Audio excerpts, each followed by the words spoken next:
Hello and welcome to an episode of the Bubbs on Sports podcast. Today is Wednesday, February 1st. Hope everybody's having a good day so far. It is, in fact, Wednesday, February 1st here today. We have officially hit February. January is in the rearview mirror, and February is a short month. And then after February, you got March, and then baseball will start up, and in April, and baseball will be in the full swing of things. And pitchers and catchers report this month. There is spring training this month, so a lot of good things to look forward to here in February, along with obviously the Super Bowl here in about a little less than 2 weeks here, a week from this Sunday. No football on this week, but there is a lot of news to cover. I had two topics already set up, and then Tom Brady today had to come out and say he's going to retire. So I figured, hey, I'll talk about that as well. Obviously, cannot not talk about Tom Brady retiring. That obviously being the biggest story right now in the NFL as he retires again. But this time it seems like it's for real. Last time, Adam Schefter reported that he was thinking about it. He then announced it, then he came back, and it was almost like it wasn't really... You never really fit, he did post something online about it, but like this time it was coming right from him. He made a video about it this morning, and he posted it out there, and it's all out there, and everybody sees it, and he's officially retired. He's hanging up the cleats, and he is the GOAT. He's the greatest of all time. As much as a Jet fan, as we look back on him and we can't stand what he did to us, he dominated our team. You have to take a step back from fandom. He is the greatest of all time, and there's a really good chance we might not see another Tom Brady ever again. So we witness greatness is really what we saw out of Tom Brady. We'll get to that later on in the show. Today, you got the Nets on against the Celtics. Knicks took a tough loss last night in overtime against the Lakers, and I was watching that game. Julius Randle late in that game, that final possession for the Knicks, they had a chance to come away with that win. Jalen Brunson's amazing. Had the great floater and then took the charge, got the ball back, 3 seconds left. Julius Randle, whatever he was doing, did not work. And then from that point forward, Lakers went into overtime with all the momentum, really. 15-9 in OT, they get the win. So Knicks take the loss, and again, you come out of that game as a Knicks fan, you're kind of scratching your head where it's like, they're in the game, and then it's just they're not great. Like they're an okay team. They're not good really. They're not bad. They're average. And those are the type of games that show you. And again, if you're a Knicks fan, that's where you start to get a little concerned. It's like, okay, Thibodeau, third year now, playoffs first season, missed the playoffs last year. Probably gonna make the playoffs this year, at least to play in. But it's like, when's the Knicks eventually gonna show they can really do some damage? Like, when is that leap coming? Because every year it's almost like the last 3 years they're like borderline, and they haven't really made any progress, and it's just weird. Those are the type of games last night where like we should have won that game, and they didn't. So tough loss for the Knicks. Nets will be in action tonight in Boston. Big game in the Eastern Conference against the Celtics. They'll look to build off of their win that they got on Monday against the Lakers tonight without KD in Boston. And as for the hockey games on tonight, obviously the Islanders made a big trade earlier in the week. They will be off today, so are the Rangers. And the last two games tonight in the NHL before the All-Star break. The next time we'll get hockey is Monday, February 6th. So that's what's going on tonight. All New York teams with the night off except for the Nets. They'll be in Boston against the Celtics. Topics for today's podcast. You know the drill. It's a football Wednesday. Well, you don't really know the drill because we don't do many football Wednesdays, but it's all football today. We got the two biggest head coaching hires yesterday. They're the two big head coaching hires yesterday. Broncos hire Sean Payton, and the Texans hire DeMeco Ryans. We'll get into both those hires, what they mean, my thoughts on both of those. And then obviously the biggest storyline right now in the NFL, here without the Super Bowl, obviously without football this week, the biggest storyline is Tom Brady retiring. Video today officially hanging up the cleats, and the GOAT is officially headed into the sunset, and he will be remembered as the greatest of all time. Obviously, as a Jet fan, he caused a lot of pain, but he will go down as the GOAT, obviously, of all time. And he officially announced retirement today, so we'll get into that later on. But with all that being said, this is the Bubbs on Sports podcast, and let's get into it. So obviously, throughout the league, and this week is an interesting week because it's a week before the Super Bowl, obviously, and you have no football on this week. So sometimes you're kind of hoping moves happen and things happen, and we got that today, where yesterday, you got Sean Payton getting hired, And then literally a couple minutes later, D'Amico Ryans gets hired from the Texans. So, right there, two big stories. Then today, Brady comes out and retires. So all in all, this week, considering there's no football on, and considering, next week we'll really start to ramp up the process of, getting ready for the Super Bowl, and you'll have all your previews, and I'll have a whole breakdown and all that stuff next week. I'll talk more about that on Friday, about my plan for next week and breaking down the two teams and all that good stuff.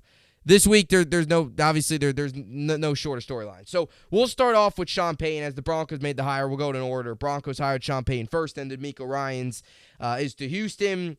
And look, obviously, Sean Payton, with all the rumors surrounding him, the possibility of the Cowboys, the potential of him going to Denver was obviously, you heard rumors about the Texans, Carolina there for a little bit. He interviewed with a bunch of teams. Some people were saying that could Tampa swoop in, pair him up with Brady, all of these different things. And I think we all kind of predicted at the beginning of this offseason, even the Jets there for a little bit. We were all wondering, do the Jets fire Saleh and do they go out and hire Sean Payton, which, again, we all said we would be on board for, but that would be it. We weren't going to fire Saleh to bring in another hot coordinator. We were going to fire Saleh to bring in Sean Payton. So his name was all around the league, and I think there was a little bit of that time where there was kind of a feeling that he might not get back into coaching. But I think we all knew overall that the Broncos had a lot of interest in him. It's a similar situation to New Orleans where they have the quarterback, they have Russell Wilson, and you want to try and get the most out of him. They gave up everything to Seattle for Russell Wilson to bring in him, and now they got, Hackett was a train wreck. Now you bring in Sean Payton. And look, Sean Payton's a phenomenal coach. Won a Super Bowl, was with Drew Brees, did his, great things in New Orleans, smart football guy, offensive mind, can work with Russell Wilson, instant accountability, again, playoff coach, brings all those things to the table. The biggest thing with Sean Payton is he's going to have to get Russell Wilson back to where he once was. He has to. This is a type of deal where the Broncos have to give up picks because the Saints still, owned his right. So the Broncos are giving up a 2023 first-round pick via San Francisco. They're giving up their 2024 second-round pick to the Saints. So they're giving up a first this year and a second next year. And the Saints are actually giving the Broncos Sean Payton and the 2024 third-round pick. So the Saints get 2 picks, and obviously the Broncos get Sean Payton, and they get a third-round pick on top of that from New Orleans. And look, here's my thing about Payton. Again, he brings all those great things to the table. This Broncos team has talent. Jerry Jeudy, Courtland Sutton. They've got guys like that. They've got a solid defense. Justin Simmons, obviously, in the secondary is their main guy out there. They've got pieces.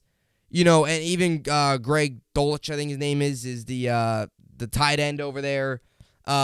They've got pieces on their roster. The question is, what can Russell Wilson do, and what can Sean Payton do to get Russell Wilson back to the player he once was in New Orleans? And look, he once was in Seattle, rather. This was the obvious hire. I think we all kind of saw this one coming where, again, from the start of, once they fired Hackett, I think everybody assumed you have a veteran quarterback, you have a Super Bowl winning quarterback, you have a guy that worked with Drew Brees for all those years, won a Super Bowl with him, did all those great things. Now, let's see him do that again with the Broncos, this time with Seattle, or with Russell Wilson, who won the Super Bowl in Seattle and all that good stuff. Here's my only thing with the deal, and I want to kind of get into this, and then obviously we'll get to D'Amico Ryans and all that stuff. Going to try to split up the timing on how long I talk about these two hires here. Look, I'm not saying I don't like the hire. I think it's a very good hire. Now, there were questions there, though, about Ian Rappaport. Obviously, so you have, and I'll start off with this, you have the two big reporters in the NBA, obviously, right? You have Shams and you have Woj. You got the two big reporters in the MLB. There's a couple of them. Heyman's a big one. Passon's the biggest, obviously, from ESPN. And in the NFL, the two biggest ones are Schefter and Rappaport. And there was some conflicting reports yesterday. So Schefter, his information comes from more of the GMs, the teams, the owners. And Rappaport is more from the players and the coaches and their agents. Shams, for example, is agents, players. Woj is more front offices. So yesterday we got these two reports, and I don't know if you should feel concerned about this, but you heard from Rappaport that the Broncos actually wanted DeMeco Ryans. That was their number one choice. And supposedly, Peyton was like their number 3 option. And then they had to settle for him because DeMeco Ryans ends up going to Houston. That's what we heard from Rappaport. And then Schefter says that wasn't the case. The Broncos they wanted Peyton. He was their guy. So Rappaport's getting his info from the DeMeco Ryans' camp. Schefter's getting it from Denver. Denver's not going to give Schefter the information about if they wanted DeMeco Ryans because they don't want to make them look bad and say, oh, we kind of got our consolation prize. So that's the one concern about this deal, is if those rumors are true and the Broncos were really all in on DeMeco Ryans, but he was fully set on taking the Houston job, then is Sean Payton really what Denver thought he is, and is he really going to do what Denver thinks he can do? And that is ultimately turn Russell Wilson back into the quarterback he once was, stability in the locker room, leadership, which is what the team needs after the train wreck with Hackett, and turn Broncos back into a playoff team that they haven't been in a very long time, since the days of Peyton Manning, obviously, since Super Bowl 50 and all that stuff. So it's interesting. It really is interesting to look at the storylines and see how they are. But I want to say this about Russell Wilson. Again, I think this is a good deal. Sean Payton was the best coach out there. I think we can all agree on that. But there's part of me, again, like last year when you watched that Broncos team, it was a train wreck. They went into the season. There was serious possibility of them competing in the AFC West. They finished 5-12. They were 1-5 in the division. Again, we talked about this team being a threat to Kansas City. Some people talked about them being a threat to the Chargers. A lot of people thought they could dethrone Kansas City. They went 1-5 in the division, 1-8 on the road. They were horrendous last season. A lot of that could have been from Hackett. And again, the final 2 games without Nathaniel Hackett, they actually played well. They won one of those games against the Chargers last week of the season. Russell Wilson played better. So you could look at that small sample size and say, okay, Russell Wilson, it was Hackett the problem. Russell Wilson just needs a coach. But when you really look at the overall numbers, this is the only thing that concerns me about this hire, and I kind of say to myself, maybe this really is Russell Wilson, is his numbers have declined a lot. So the question is, if Russell Wilson isn't good anymore, he's not the same player, and he's washed up, what is Sean Payton really going to be able to do? Because if Russell Wilson's not good, and he's not the same player he once was, and he's way out of his prime, you could bring in the greatest coach of all time. He's not going to be able to fix him because he's just not the same guy. And that's my concern here. Where the Broncos invested so much into Russell Wilson, they have to obviously keep him. So it puts a lot of pressure, number one, on Payton. But again, on the outside, you look at this hire and say it's okay, it's good. But a lot of people are just like, going over the fact that Russell Wilson was really bad last year. And he wasn't very good the year before either.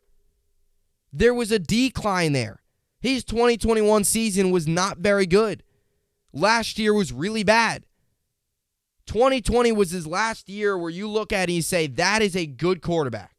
And even towards the tail end of that year, he started to struggle a little bit, and he started to turn the ball over a lot more, ended up with 13 interceptions after starting the year and being in the MVP conversation. So you really start to wonder right now. Again, Payton, 152-89 in his career. 631 regular season. That's him in the regular season, 631 winning percentage. Postseason, he's 9-8 with a 529 winning percentage. And in overall, his career, he's 161-97. That's a 624 win percentage. Very good coach. Super Bowl champion. Worked with Drew Brees. I'm not denying that, but I still feel like people have to calm down a little bit. People are now acting like the Broncos are going to be this juggernaut all of a sudden. Let's be honest. Russell Wilson has been declining the last 2 years. Is Sean Payton really going to come in and Russell Wilson next year is going to go throw 35 touchdowns, 7 interceptions, over 4,000 yards, and they're going to win 13 games? Is that all of a sudden just going to click? I mean, he was Pete Carroll, right? Everybody was blaming on Pete Carroll. They gave him Geno Smith. They got to the playoffs. Russell Wilson, they were a non-playoff team, Russell Wilson's last year. Denver got worse with Russell Wilson. They were actually better the year prior than they were last season. So that's my only thing with this deal. Again, they hired the right guy. They bring in Champagne, the offensive mind. To be honest, I don't think DeMeco Ryans would have been a great fit. I think DeMeco Ryans is a very good fit for Houston. Houston needs a guy like that. Houston's franchise is at an all-time low right now. They need a guy that's going to inject energy into the fan base, energy into that organization. He's going to do just that. Great hire. We'll get to that in a second. But I don't think he would have been very good because, again, they need offense. He's defense. And a rookie head coach with Russell Wilson, we saw that last year. Rookie head coach Hackett with Russell Wilson, 5-12. That's how it ended. But let me just give you Russell Wilson's numbers. And again, I don't want this to turn into a bash Russell Wilson session. I'm just trying to calm everyone down because people are acting like now they're back. And I wouldn't necessarily say that because there's still those concerns. And again, those last 2 games he played well. Don't get me wrong. You know, believe me, I understand that. But overall, it's ugly. So in 2020, Russell Wilson had 558 attempts, 384 completions, a completion percentage of 68.8, 4,212 yards, 40 touchdowns, 13 picks. So 2021, where he only played 14 games, so he did miss 3 games.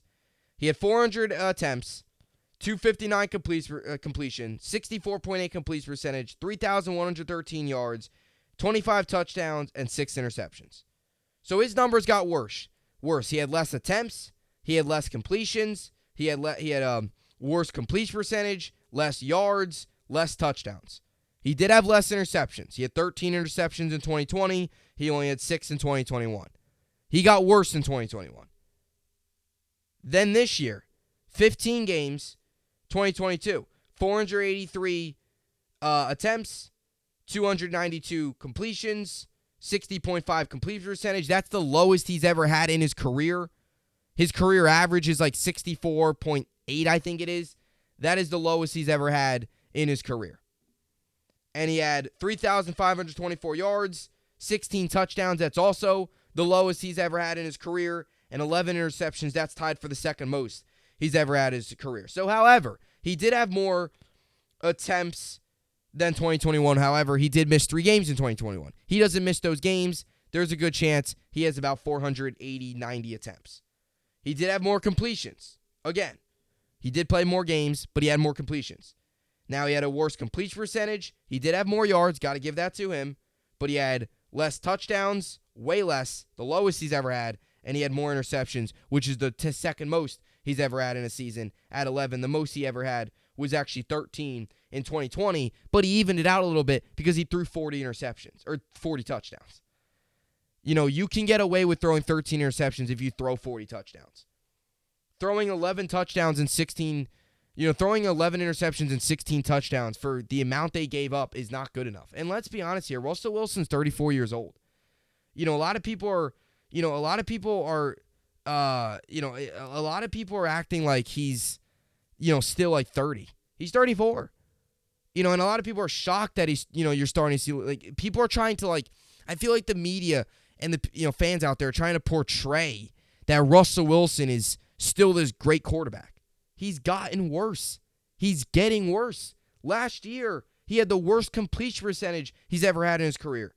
He had the worst touchdowns, the lowest amount of touchdowns he's ever had in his career. And tied for the second most interceptions he's ever had in his career. And the most only came 2 years ago, where at the end of that year, he started to turn the ball over a ton. So it was like the end of 2020. 2021 was not good. 2022 was not good. You see a pattern here. You watch him play, it's even worse. He's missing guys wide open. That's not coaching. That's on the quarterback. That's on the player. So again, I want to make this clear. I agree with the hire. I think it's a good hire. It's a needed hire. But I don't think it's going to be as easy as people think. People think now that Sean Payton's with the Broncos, they're going to win 13 games.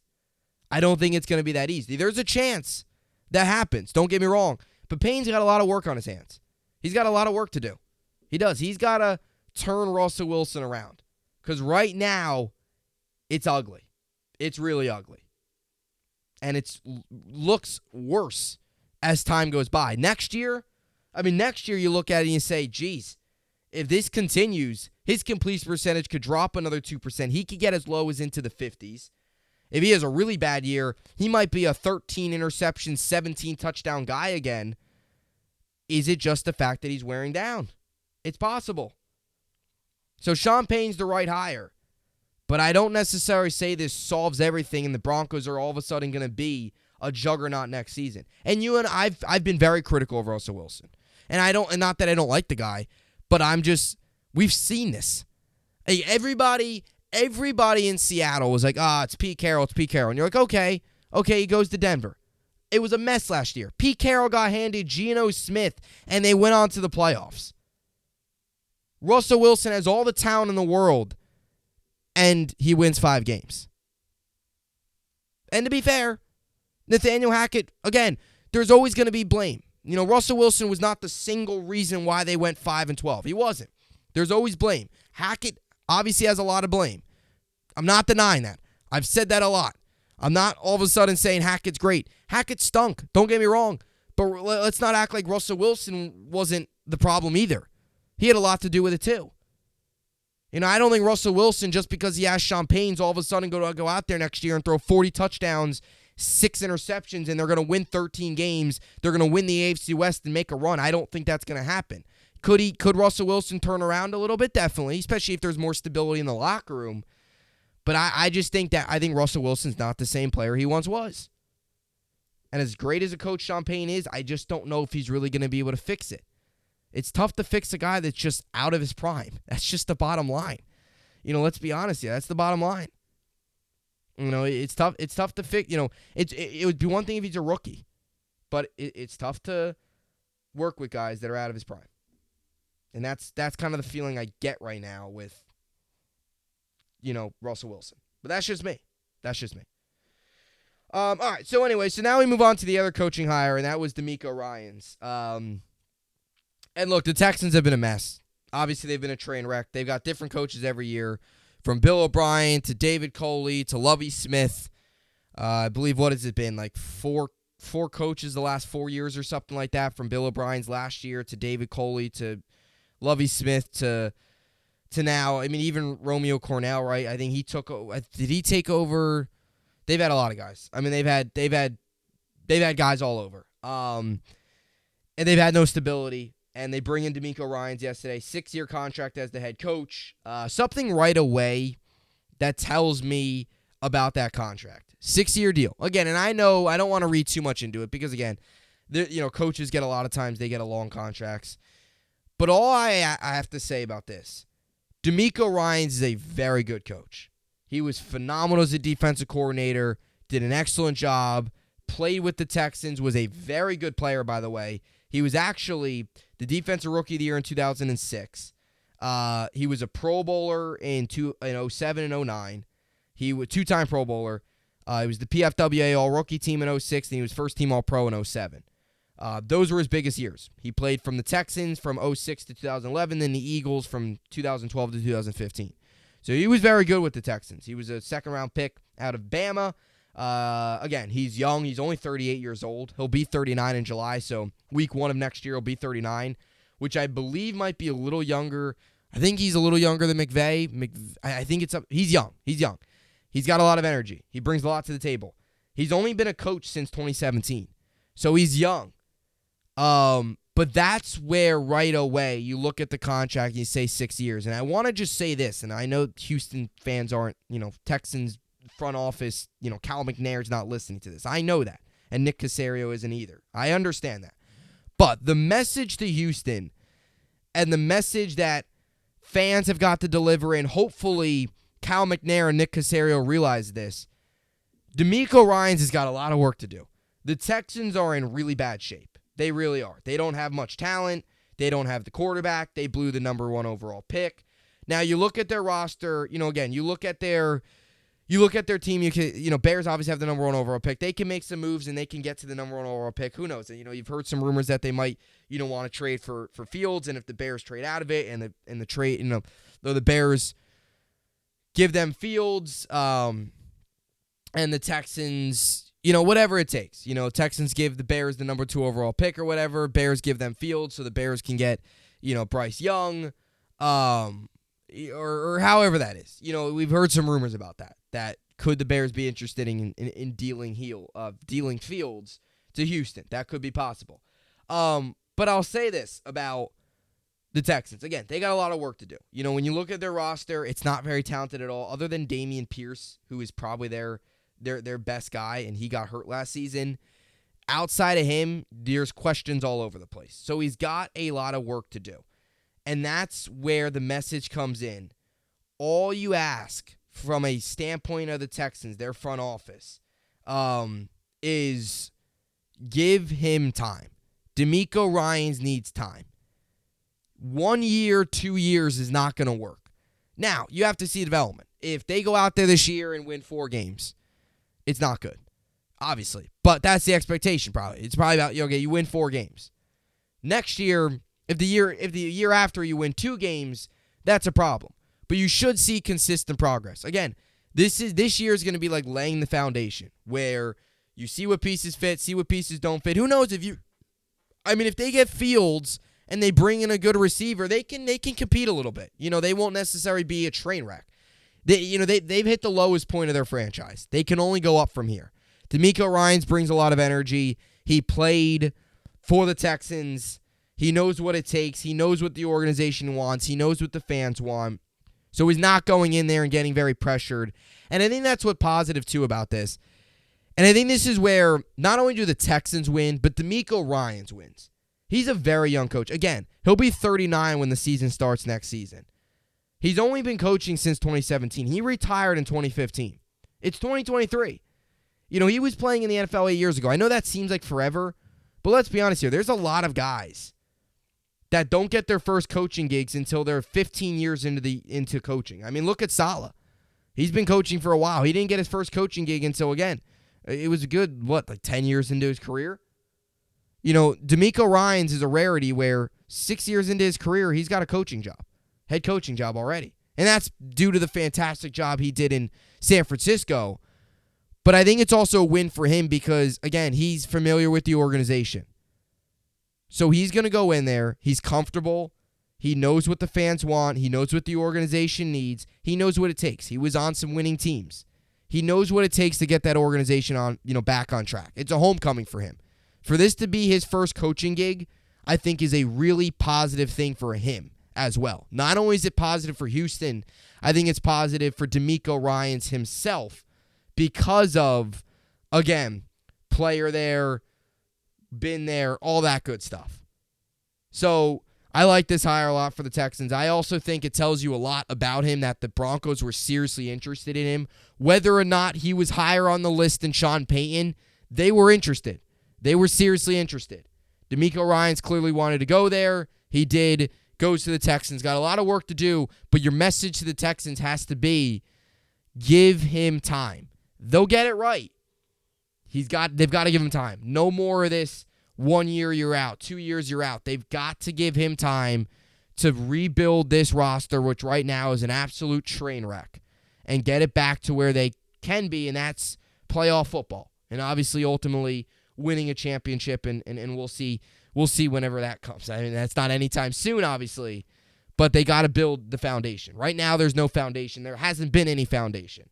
They got to get the foundation. They found their guy. The last 2 years, David Coley, Lovie Smith, kind of like stopgaps.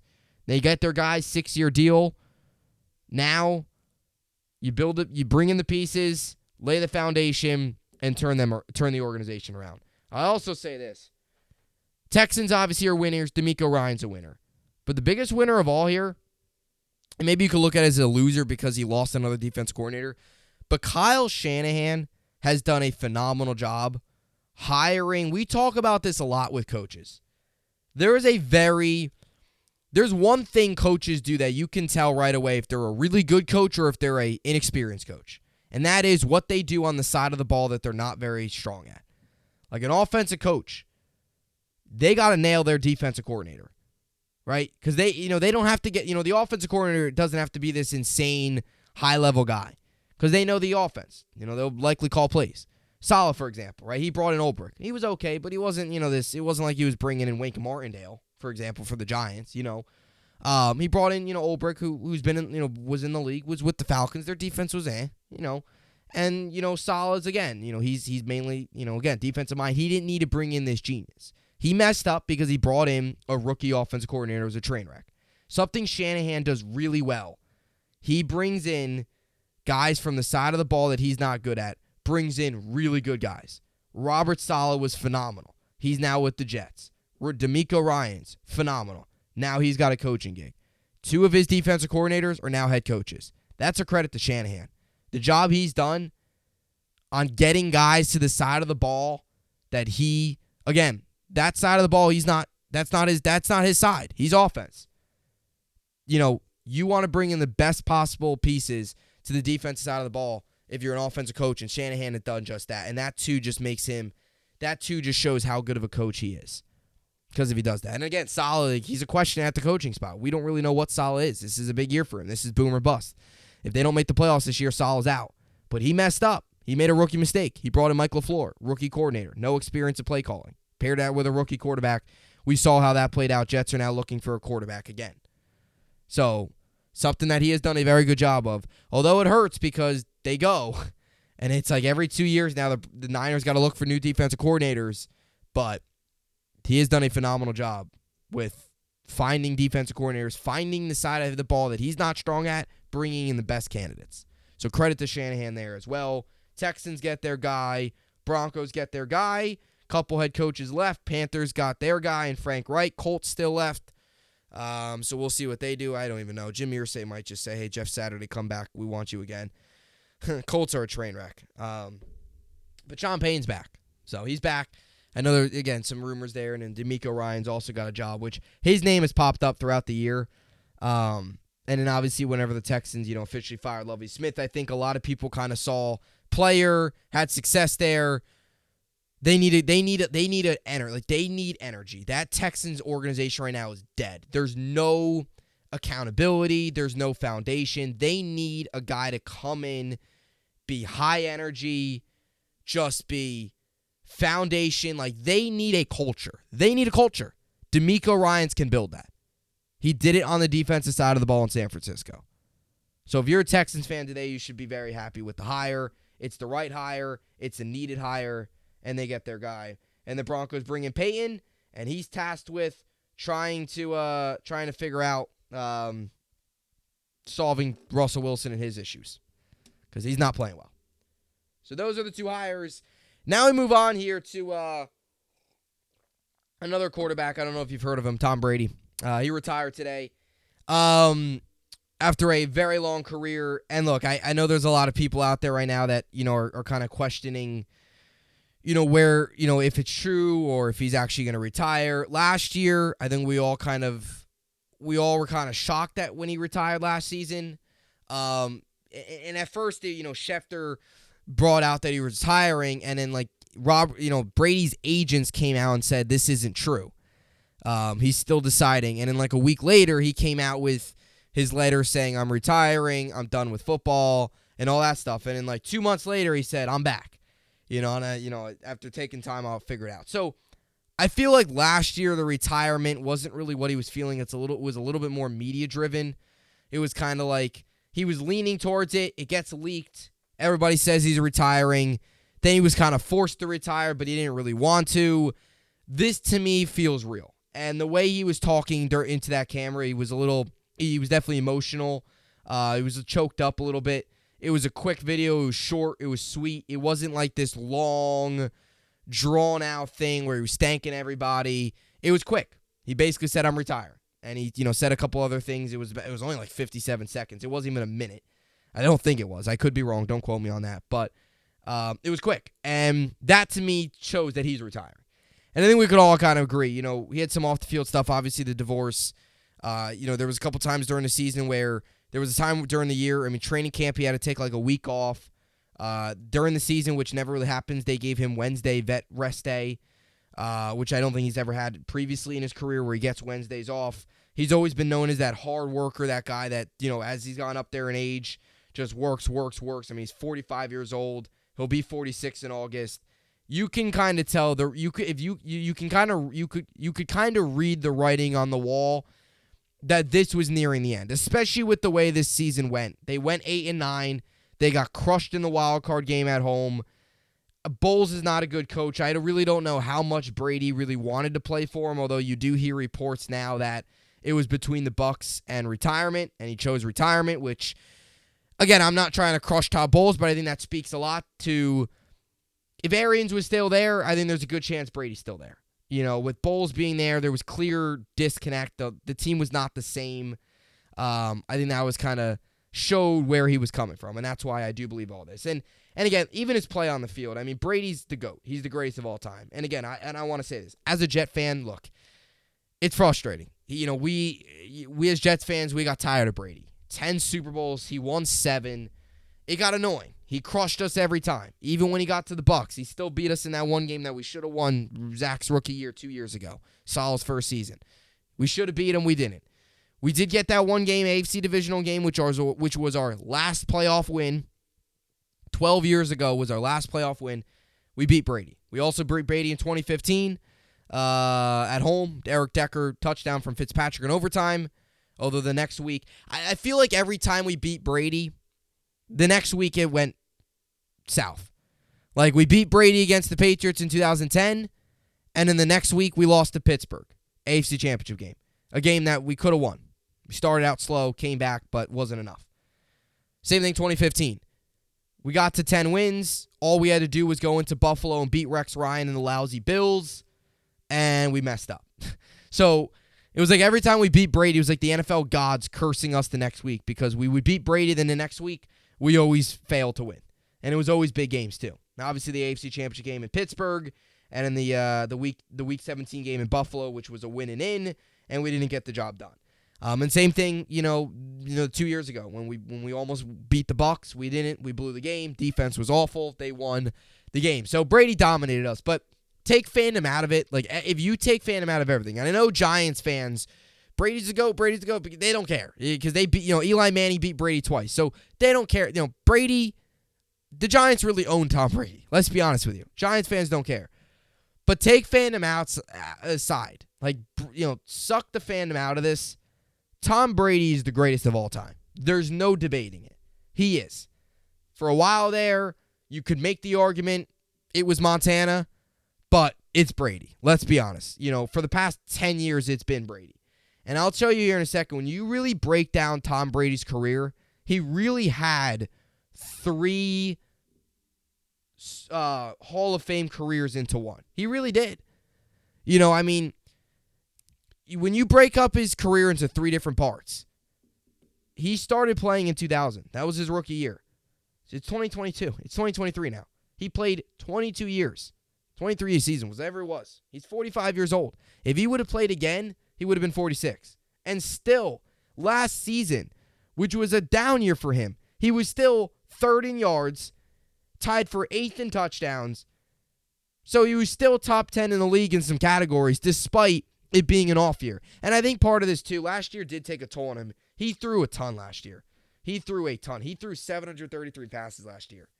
And the past 2 seasons, really, they had no run game. That was the most he's ever thrown in a season. He threw 733 passes last year. That's unheard of. So I think that, too, had part of it. But, we witnessed greatness. The past 20 years, we witnessed greatness again. Take fandom out of it. He was the GOAT. Obviously, as a younger generation football fan, I didn't really see his first part of his career. I saw more of the second half of his career, which was, you could make the argument, even more amazing.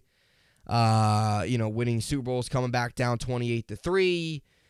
Going to Tampa first year, winning it all. I think we can also all agree now that Brady had more to do with the success in New England than Belichick. Brady sailing off to the sunset, 7-time Super Bowls, went to Tampa, first year wins it. We can all kind of agree. But and again too, like at times in Tampa, it would feel like Brady was losing it a little bit, especially that first year. And I remember they fell to 7-5 or something, and it was like, yeah, they're not going anywhere. They end up getting into the playoffs, and they make a run, and they win it all, and it included going on the road and beating the Packers. So I feel like towards the end of our career, towards the end of Brady's career, a lot of NFL fans, myself included, were like trying to count Brady out, saying, he's washed up, but he kept showing us why he's the greatest of all time.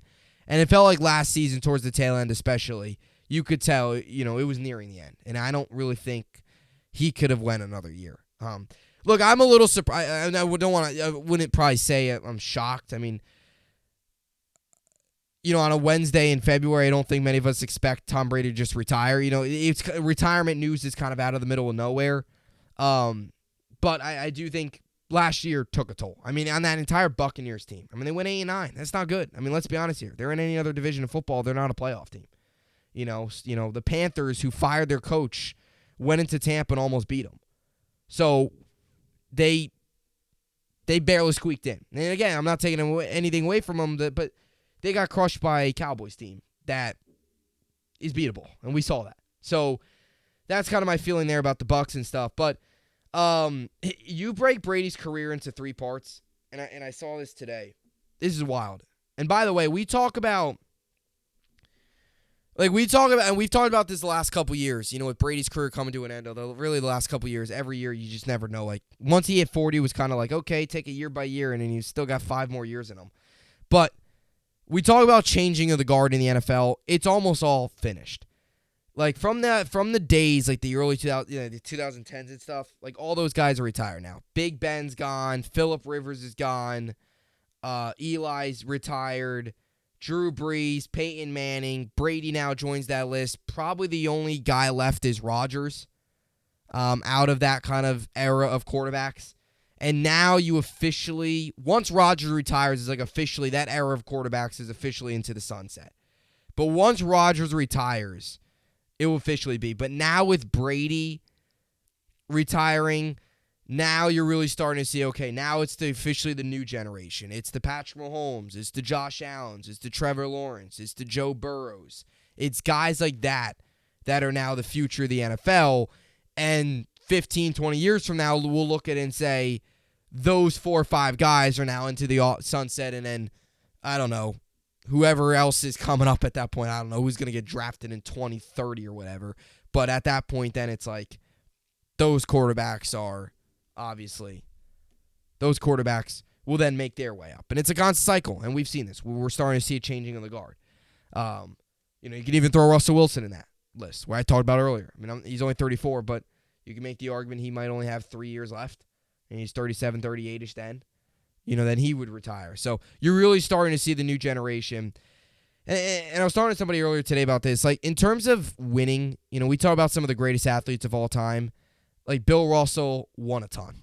He was one of the greatest winners. Yogi Berra, a great winner.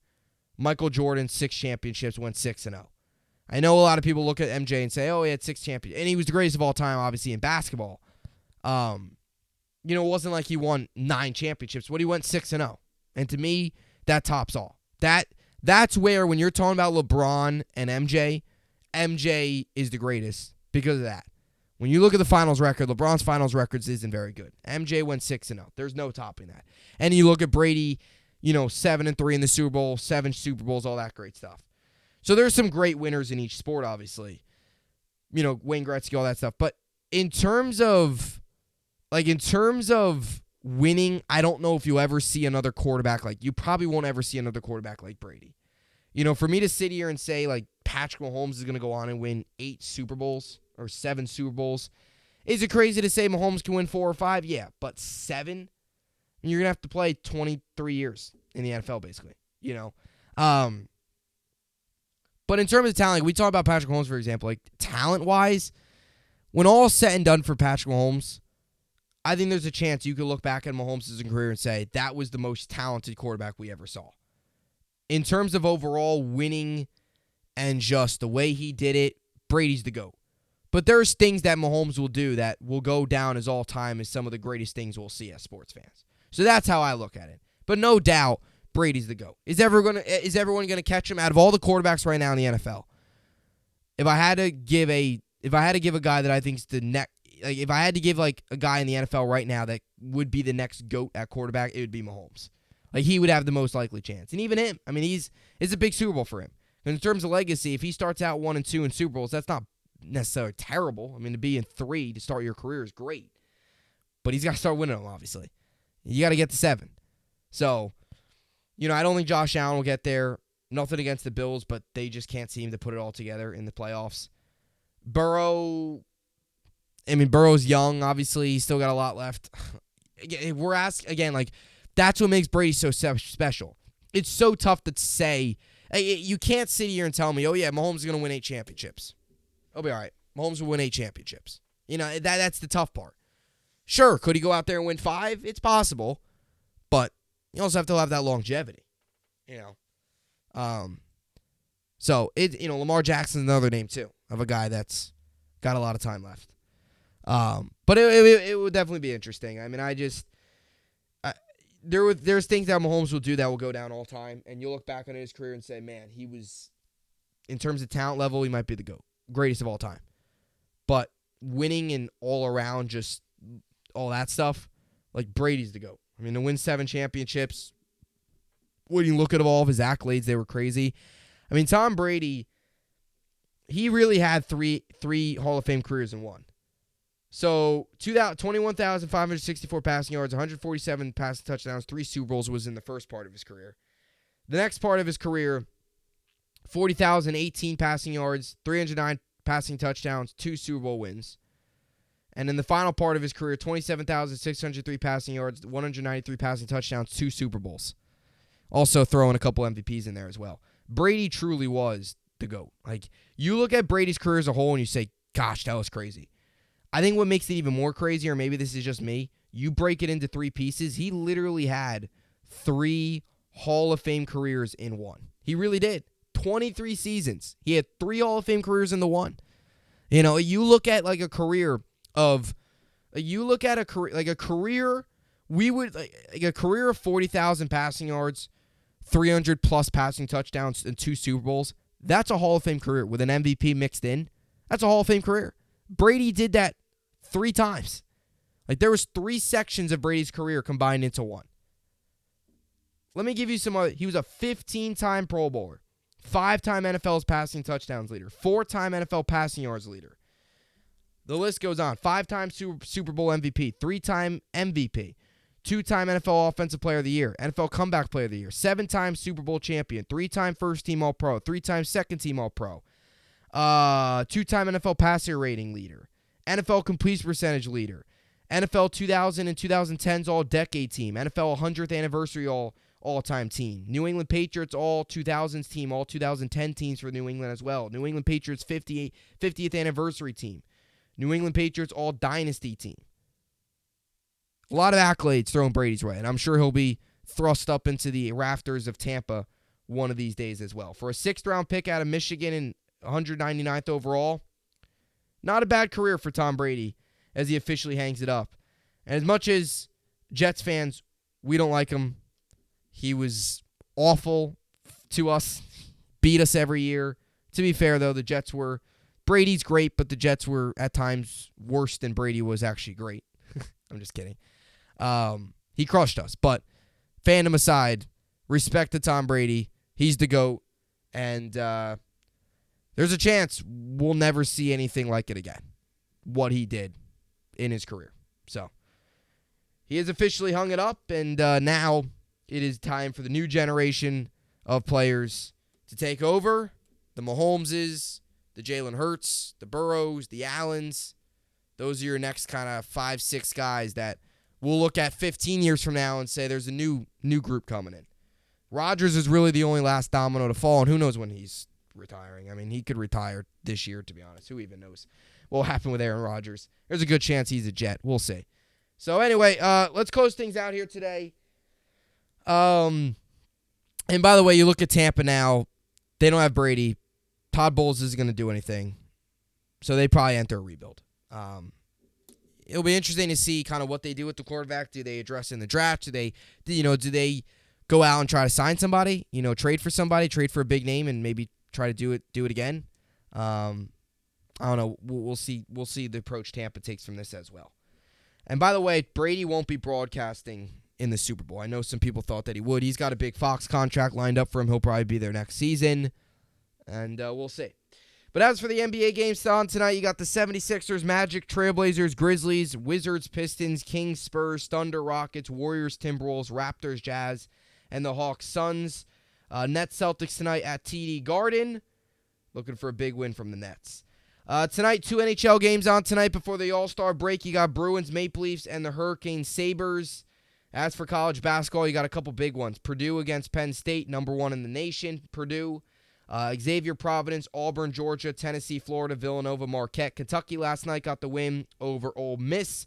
It was a nice bounce-back win after a tough loss on Saturday. They got the win 75-66. So Kentucky now improves to 14-7 on the year, 5-3 in the conference. So they're getting there a little bit. They're getting there. Get back on the winning side of things after their win streak got snapped on Saturday night. They'll be against Florida this Saturday. Another night game as they'll look to get their 6th win in SEC play and get a home win at Rupp Arena. So we'll see. We'll see. And, that will do it. Packed pod. For Super Bowl week, for the week before Super Bowl week, I should say, where you do have the Senior Bowl going on and all that stuff. But, I mean, this week sometimes is interesting because it's, there's no football on for the first time. It's always weird. Like, when football gets turned, like, after the Super Bowl, the first couple weeks after, it's weird. Because as a podcaster, you obviously always have your Football Friday set up, and that will be the first time since, like, the first, September where you won't have a Football Friday. Well, this week really is. But there's a lot of football to talk about still. And especially when it comes to the Jets because they got to find a quarterback again. So anyway, that will do it for the podcast here today. Another good one in the books. I will see you all back here on Friday. You know the drill. We will wrap up the week and get you the latest and biggest stories. So that will do it. As always, hope you enjoyed it, and thanks for watching.